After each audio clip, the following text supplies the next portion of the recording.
carried on with Hurricane Irma. Boats tossed. Here we are at this marina. So when I feel, because I'm a bigger man, that I don't need you, and I don't need them.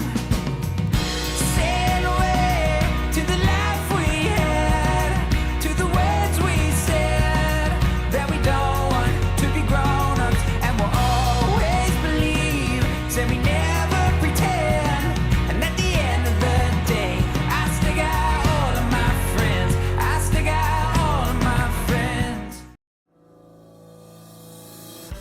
In part 1 of our passage to Los Roques, Venezuela, the inexperienced crew all got a full briefing on how to perform their watches. This was to be Parlay's longest passage since Hurricane Irma, and there was also a very small chance that we would encounter pirates, so we did not take this passage lightly. It was smooth sailing so far for the most part, until a 40-knot squall hit us from behind. So last night was a little bit interesting. We finished our watch at 3 AM, went to sleep, and then the crew woke us up at 7 AM and said there was a storm coming. So we jumped out of bed, and sure enough there was a big system coming straight at us from our stern, because we've got following winds at the moment. So we brought the jib in first because that was the easiest, and then we turned upwind, and then we just dumped the main completely. And I'm really glad we made that decision, because we got hit by 40, the highest I saw was 42 knot winds. But so I spun back around after we dropped the main and went with it, just under bare poles, and we were doing about 4.5 knots under bare poles. And then I put a tiny bit of jib out, and we were doing about 7.5 knots. So we were flying along, but I'm just really happy with everyone's decision-making processes. The guys, I told them to wake me up if anything was, sort of not right, and they did exactly that. With that squall came a huge amount of rain as well, so we're all soaking wet, but it was good to have 6 crew.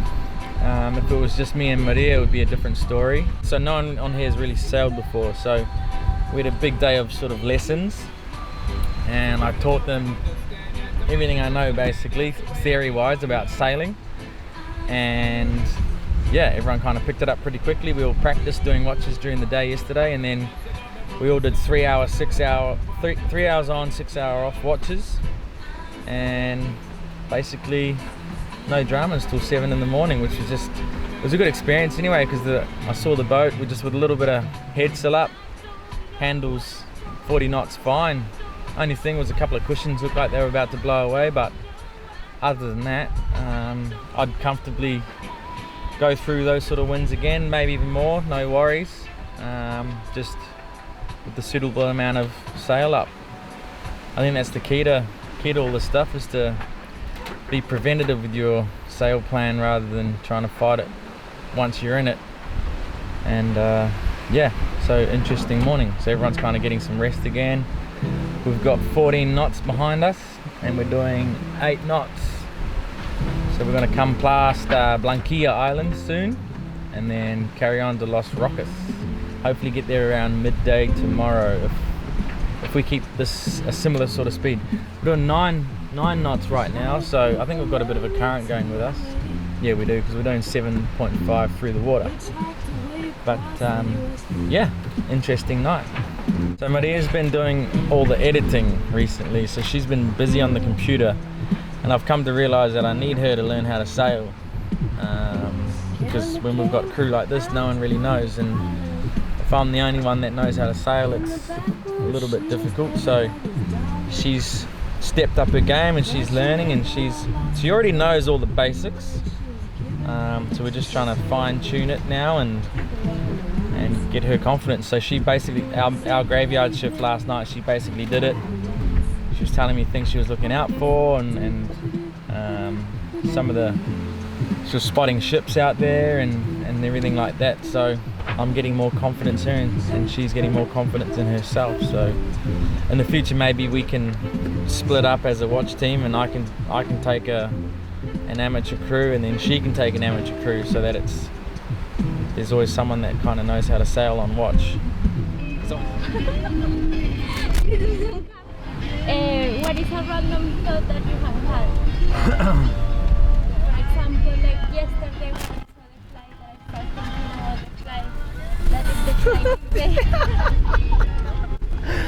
Marty just gave me the biggest fright. Did you not see that? Oh, very, very sneaky. I see it in your eyes. Yeah, I can read the signs. Once the seas had calmed down, it was time to try hang one of Maria's hammocks from the boom, which had mixed results. Be careful, please.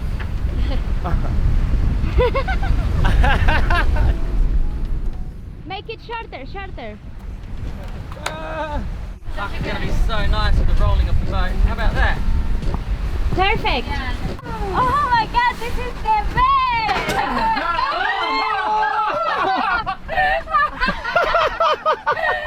We could go for a ride. The two of us, we don't have to stop.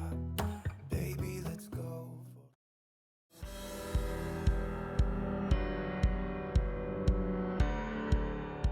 The preventer came off where it was fixed. The preventer, for those who don't know, is stopping the boom, sending back the other way, snapping when we accidentally jibe, which we don't want to do, An accidental jump.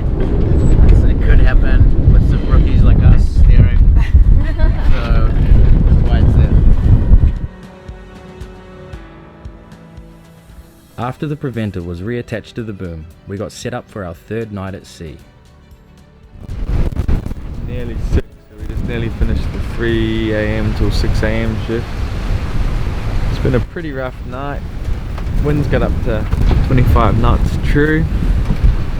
The sea's kind of got up to about 1.5 meters, but now it's kind of calmed down again. We're going wing on wing, so we got to pay attention not to accidentally jibe and stuff. But yeah, the crew kept waking me up, which is what I want them to do when things were happening. Like a few squalls came past, which didn't really turn into squalls, but I'm glad they woke me up. So, the wind shifted, so we started heading way to north. So the crew woke me up for that, and we jibed, which is a bit of a setup because we got all of these preventers on both sails. So it's a bit of a rigmarole in the dark, but yeah, hopefully we get there. Oh, no. We're averaging about 6.5 knots, so hopefully we get there around midday, which is exactly what we wanted. A nice light coming into Los Roques.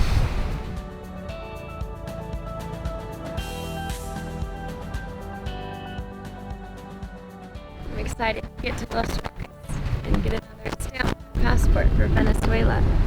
It was actually really fun being able to be awake like at all different hours of the night and sail and see how the ocean changed and the weather changed and see some crazy stars, and it was actually really, really nice. Although our shift last night we were pretty exhausted, but feeling a lot better and rested this morning and ready to get to Venezuela.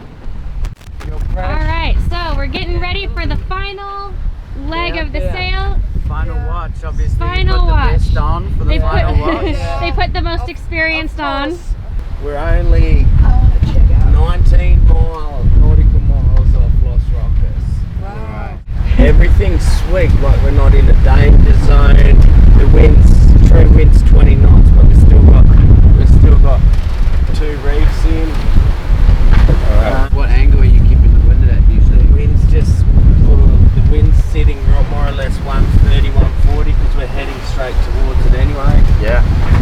How do you guys feel about getting into Los Roques? So good. We're finally in. Pretty damn excited. Feeling well rested?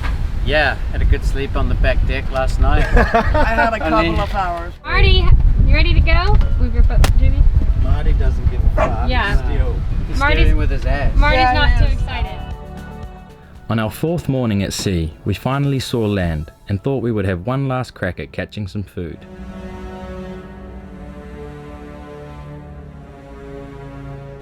another 10 degrees to port. What? We'll come up in here and then we'll fish around it. Fish? Yeah, can someone grab the esky ready? The what? Yeah, yep. Going as quick as I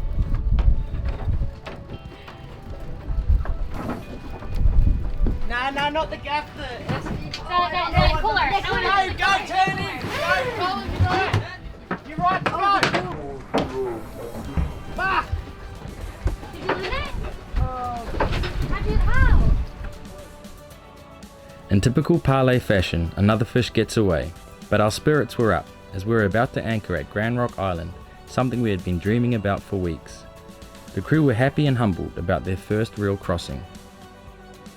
How did you all feel doing the ship? I loved it. I thought it was so cool to just be out in the middle of the ocean in the middle of the night. And get the In a tiny catamaran, Get yeah. the feeling of sailing. Yeah. Under still. It felt like a huge responsibility to be in charge of this Yeah. Yeah. vessel, but then also like crazy freedom too, because you're out in the middle of nowhere with. Got the responsibilities. So. And the first time, like my first shift, I was so stressed. I like would not take my eye off of the numbers. I like couldn't like scared to blink. Yeah. You know. Had the toothpicks, Yeah. sticky tape. How many fish we lost? We've lost 4 in 2 days. What's going on? Are you getting stage fright? I'm getting very frustrated.